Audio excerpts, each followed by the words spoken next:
Avanzan los planes para el control del sector petrolero de Venezuela por parte de los Estados Unidos, que desde el sábado, según Donald Trump, manejan el país tras la abducción de Nicolás Maduro, ahora preso en Nueva York. Ocurre en el marco de lo que el secretario de Estado Marco Rubio explicó ayer como un supuesto sendero de 3 fases para Venezuela. La primera de ellas, la estabilización, supone vender petróleo venezolano en Estados Unidos, hasta 50 millones de barriles, aunque el secretario de Energía, Chris Wright, no puso límites y dijo que la operatoria se llevará a cabo indefinidamente. Pero además, Donald Trump asegura que con el dinero que reciba, Venezuela comprará exclusivamente productos Made in USA, hechos en Estados Unidos. Bienvenidos a DW Actualidad en Análisis. Hablamos hoy con el ingeniero Rafael Ramírez Carreño, quien fue presidente de PDVSA, la petrolera estatal de Venezuela, fue ministro de Petróleo, fue además canciller y embajador venezolano ante las Naciones Unidas. Rafael Ramírez Carreño, muchas gracias por participar. Trump anunció ayer 50 millones de barriles. El secretario de Energía, lo decíamos, fue más allá y no puso límites. La propia PDVSA emitió un comunicado sin muchos detalles, aclarando que será en términos que son legales, transparentes y beneficiosos para ambas partes. La pregunta, ¿de qué se trata hasta donde usted sabe este acuerdo? ¿En qué marco legal se va a llevar a cabo? Bueno, mira, lo primero que hay que decir es que Venezuela está confrontando una situación muy difícil. El país, nunca antes en nuestra historia habíamos estado sujetos a una situación como esta. A raíz de la intervención militar, digamos, los sucesos del 3 de enero, bueno, aparentemente Estados Unidos pretende tutelar la conducción del país, como lo dijo el mismo presidente Trump. Eso tiene serias dificultades, serias dificultades. Si uno de los objetivos de la administración norteamericana es garantizar la estabilidad para lograr una transición política, el tema petrolero es fundamental. Veamos, empecemos a digerir un poco la situación petrolera en Venezuela. Venezuela producía 3 millones de barriles de petróleo hasta el año 2013. Eso se corresponde a nuestra cuota de producción en la OPEP y nos convertía en el 4º país exportador de petróleo del mundo, con una exportación de 2,6 millones de barriles de petróleo al día y el resto era consumo interno. Es decir, Venezuela era un actor importante en el sector petrolero internacional. Luego de la intervención que hizo Nicolás Maduro de la industria petrolera, la purga interna, persecución política y la militarización, la industria petrolera cayó, la producción cayó hasta 1.700.000 barriles en el 2019, cuando se impusieron sanciones, y después cayó hasta 500.000 barriles. Luego, con la administración Biden, cuando se autoriza a la Chevron a producir, entonces se alcanza la cifra actual, digamos, de 900.000 barriles de producción. Con esas cifras de producción, Venezuela está exportando 900 o 800.000 barriles. El 70% de esos volúmenes van hacia el mercado asiático, o fueron por lo menos antes del bloqueo hasta el mercado asiático. Cuando entra el bloqueo norteamericano en vigencia, las exportaciones han caído drásticamente, por lo menos hasta 500.000 barriles, y ahora en enero, en plena crisis, bueno, no tenemos números todavía, pero hay básicamente un colapso de las exportaciones venezolanas. Cuando tú no puedes exportar petróleo, entonces lo que sucede es que los inventarios del país se llenan de crudo. Y el país tiene más o menos una capacidad de 17 millones de barriles de petróleo de almacenamiento. El anuncio que están haciendo las autoridades norteamericanas es que van a drenar los inventarios, es decir, van a tomar esos barriles que están almacenados en Venezuela o almacenados en el mar, sabes que también puedes almacenar en barco, y de ahí en adelante las exportaciones venezolanas van a ser redirigidas hacia los Estados Unidos. Eso es básicamente la matemática de los 50 millones de barriles. Las exportaciones venezolanas hasta noviembre fueron 28 millones de barriles al mes. lo cual indica al menos 2 meses de exportación de petróleo. Claro, esto es hasta los anuncios actuales. No se sabe si nada de eso se ha concretado, porque la situación, bueno, hay muchas declaraciones políticas de Trump, de Marco Rubio, pero no hay ninguna respuesta oficial, más aquella de que PDVSA está tratando de negociar un acuerdo con los Estados Unidos. Yo te voy a decir algo, yo estuve 12 años de ministro de Petróleo. Nosotros nunca tuvimos ningún trauma de exportarle a los Estados Unidos. Al contrario, exportábamos 1 millón de barriles día de petróleo hasta el año 2013. No, no hay problema con eso. La dificultad que yo veo es el anuncio posterior que hace el secretario de Energía de que la administración norteamericana va a retener los recursos de la venta petrolera, y eso significa que el gobierno al que ellos están apostando por la transición no va a tener recursos. O sea, ¿quién va a pagar los sueldos? ¿Quién va a pagar los militares? ¿Quién va a pagar a los policías? Es una jugada peligrosa. Al final no se ha definido cómo es, por eso te digo, hay muchas informaciones, declaraciones que entiendo que son políticas, pero al final no hay una claridad de cómo será el mecanismo. Obviamente, si no se retorna a Venezuela el producto de la venta del petróleo, es una confiscación. Y es algo que no solamente es ilegal, sino que va a poner a Venezuela al borde de un colapso, porque a pesar del colapso en la industria petrolera, el ingreso petrolero es el 90% del ingreso del país. Señor Ramírez Carreño, una pregunta breve. ¿Esos 50 millones de barriles ya están extraídos, están en algún tipo de depósito sobre la tierra o es todavía petróleo que debe extraerse? El comunicado o las fuentes estadounidenses dicen es petróleo sancionado. ¿Ya está todo extraído de abajo de la tierra, esos 50 barriles? Sí, es decir, debe haber una parte en los almacenamientos, porque como desde el 10 de diciembre ha sido muy difícil exportar petróleo, ese crudo, buena parte de ese petróleo, yo estimo que al menos 17 millones de barriles están en tierra, ya están almacenados.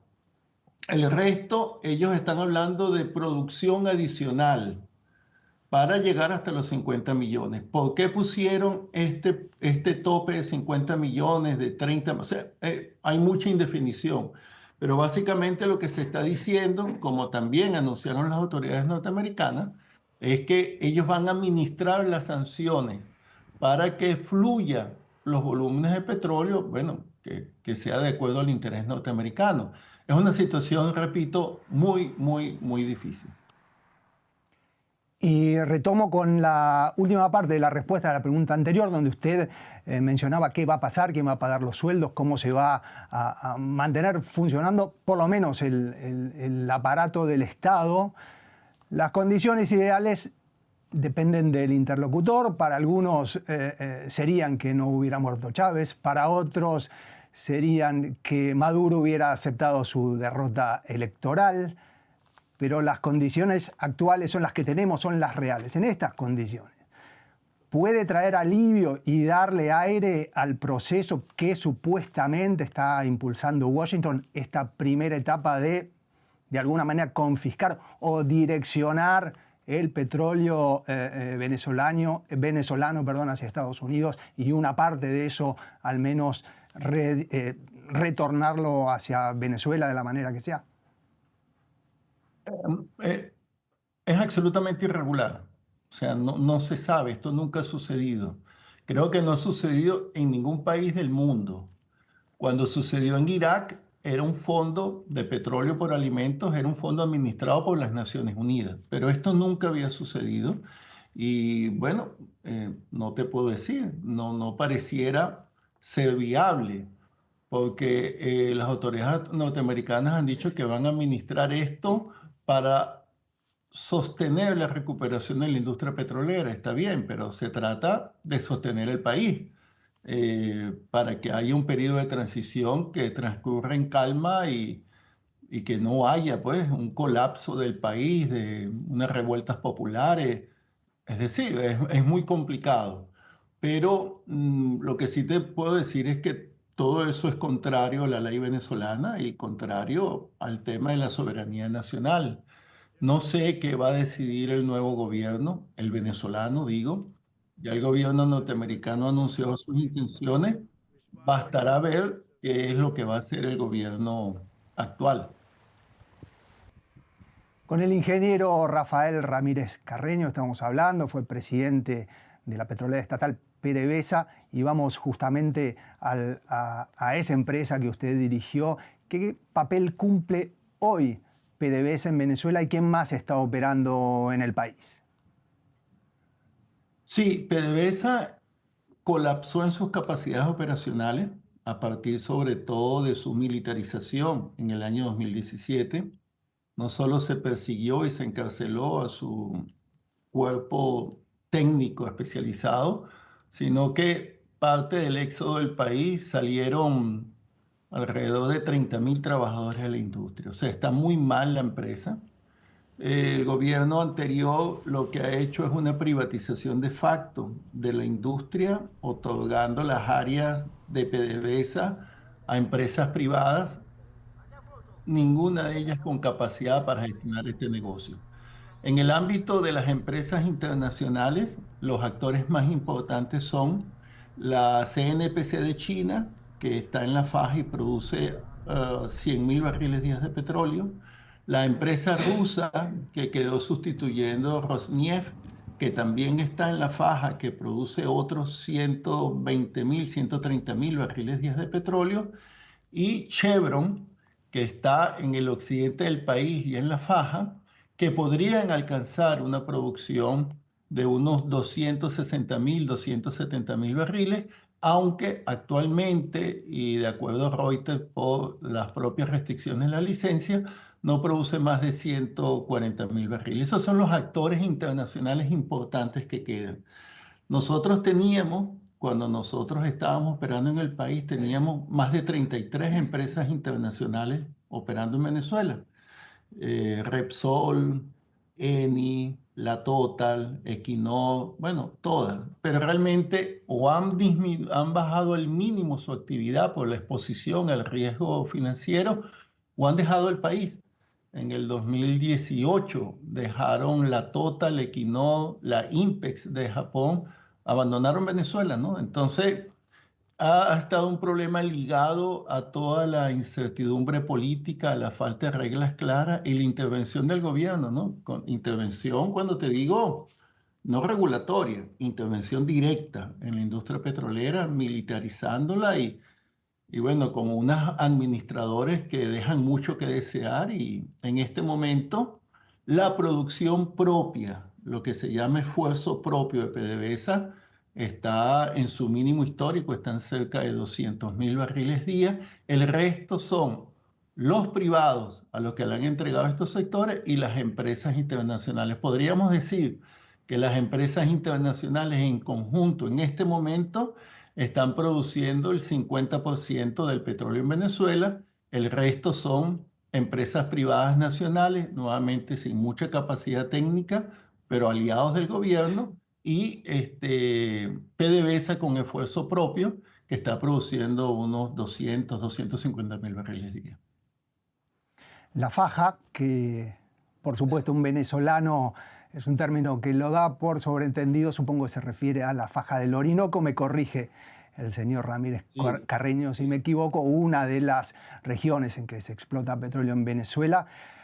¿Cómo opera Chevron en este momento y cómo operarían las grandes compañías que supuestamente llegarían a Venezuela, según el presidente de Estados Unidos, Donald Trump? He leído análisis de un economista especializado en petróleo, Francisco Monaldi, que es pesimista, que dice que se requiere, además de mucho dinero, muchos cambios, incluso normativos, para que esta lluvia de inversiones monumental llegue efectivamente a Venezuela. ¿Cómo la ve usted? Sí, bueno, sí, ciertamente me refiero a la faja petrolífera del Orinoco. Ahí empecé yo mi carrera profesional como ingeniero de petróleo hace 36 años. Entonces doy por sobreentendido que todo el mundo sabe lo que estamos hablando. pero la faja petrolífera del Orinoco concentra las reservas petroleras más grandes del planeta. Es una región inmensa, la última gran región petrolera del mundo, de crudos pesados. Esa es su característica, pero es algo que la tecnología ha podido resolver. Volviendo a tu pregunta, mira, es muy importante. Las empresas que operan actualmente en el país, entre ellos la Chevron, lo hacen en base a la figura, la única figura legal que está vigente en el país, que es la Ley Orgánica de Hidrocarburos. Esa ley del 2002, del 2000, está aún vigente. Y en base a esa ley, en el 2007, yo mismo fui el ministro que le otorgamos esa posibilidad a Chevron. Chevron opera en 3 empresas mixtas junto con PDVSA. PDVSA tiene la posición mayoritaria en cómo establece la ley y tiene 3 áreas. Una en Boscán, en el lago de Maracaibo, Petroboscán, que produce sobre todo crudo asfáltico, y 2 empresas más en la faja, Petropiar y Petroindependencia, que producen crudos pesados o mezcla de un crudo mediano que se llama crudo Merey, que es de 16 grados API. Bueno, lo que te quiero decir es que para operar en Venezuela con la Constitución y el marco legal vigente, deberían establecerse empresas mixtas junto a PDVSA con la posición mayoritaria de PDVSA. No sé cuál es la pretensión norteamericana, pero para que eso sea legal en Venezuela, el gobierno tendría que cambiar la Constitución, lo cual va a ser un asunto muy complicado para nuestro país, porque en nuestro país el petróleo durante todas las constituciones, esto no es la constitución de Chávez, la constitución desde que Venezuela existe como república, los recursos minerales en el subsuelo son del Estado venezolano, es decir, es de propiedad estatal. Todas las constituciones del país han respetado ese principio y por supuesto la actual lo reafirmó. Por eso la Ley Orgánica de Hidrocarburos establece el control del Estado a través de PDVSA en la actividad petrolera. Si este gobierno permite un cambio de la Constitución y permite, bueno, violar este principio de soberanía, va a tener severos problemas de sostenibilidad política hacia el futuro. Mi siguiente pregunta, también volviendo a PDVSA, ¿cuándo se arruinó la empresa? ¿Fueron solamente las sanciones? Usted mencionó también el proceso de militarización. ¿En qué consistió? Hubo también un cimbronazo importante en la época de la huelga, en los primeros tiempos de Chávez, pero después de eso se retomó la producción y finalmente se fue desplomando. ¿En qué momento ocurrió? Y nuevamente me reitero, ¿fue a partir de las sanciones que impidieron la operación en exportación o ocurrió antes? Antes, mira, yo estuve cuando el sabotaje, yo fui responsable de la recuperación de la industria petrolera. Fue un hecho terrible. Nosotros llegamos a producir solo 23.000 barriles en enero del año 2003. El país estaba colapsado. Pero bueno, logramos, se fueron 20.000 trabajadores, pero quedaron 30.000. Y con esos 30.000 logramos recuperar la producción y mantenerla estable. Desde el año 2003 hasta el año 2013, nuestra producción promedio fue de 3 millones de barriles días de petróleo. Esos números están reflejados en la OPEP y están reflejados en nuestros estados financieros auditados, por lo menos los nuestros. Lo que pasó muy importante fue que a partir de la asunción de Nicolás Maduro en el poder, bueno, intervinieron PDVSA, la querían controlar y efectivamente la controlaron. Y eso pasó por un proceso de purga interna de persecución política que no solo fue en PDVSA, fue en el Ministerio de Finanzas, fue en el Poder Judicial, fue en los mandos militares y fue en el ámbito político. Tú recuerdas toda la inestabilidad política, los crímenes en las calles, toda esta situación que sucede de violencia al Estado. Eso está reflejado por los organismos internacionales de derechos humanos.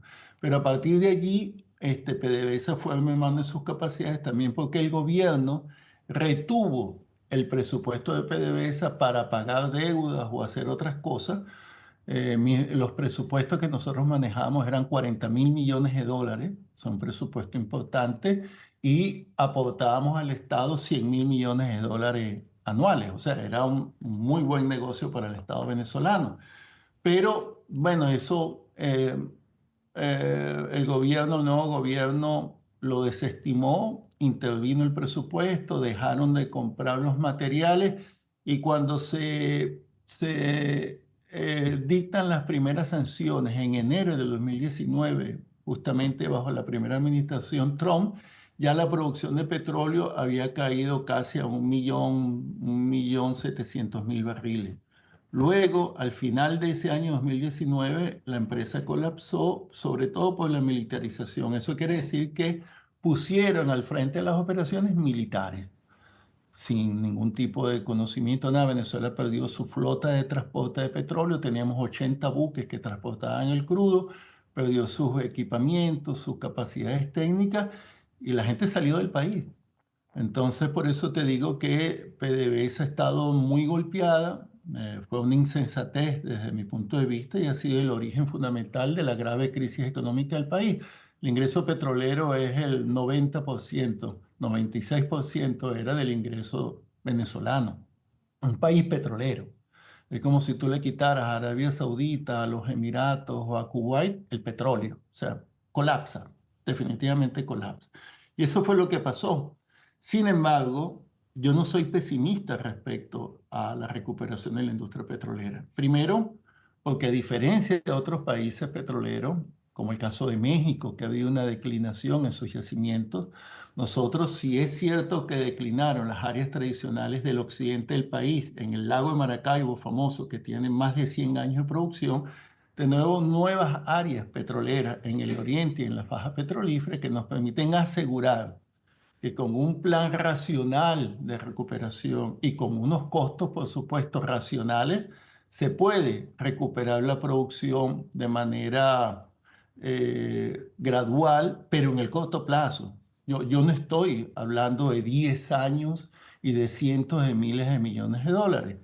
Y incluso yo he desarrollado, he trabajado una estrategia para recuperar la industria petrolera consultada con mis equipos técnicos y en base a nuestra experiencia, no es una visión académica, no es una visión de consultor, en base a nuestra experiencia real sobre el terreno. Sobre el terreno te puedo decir que la industria petrolera se puede recuperar.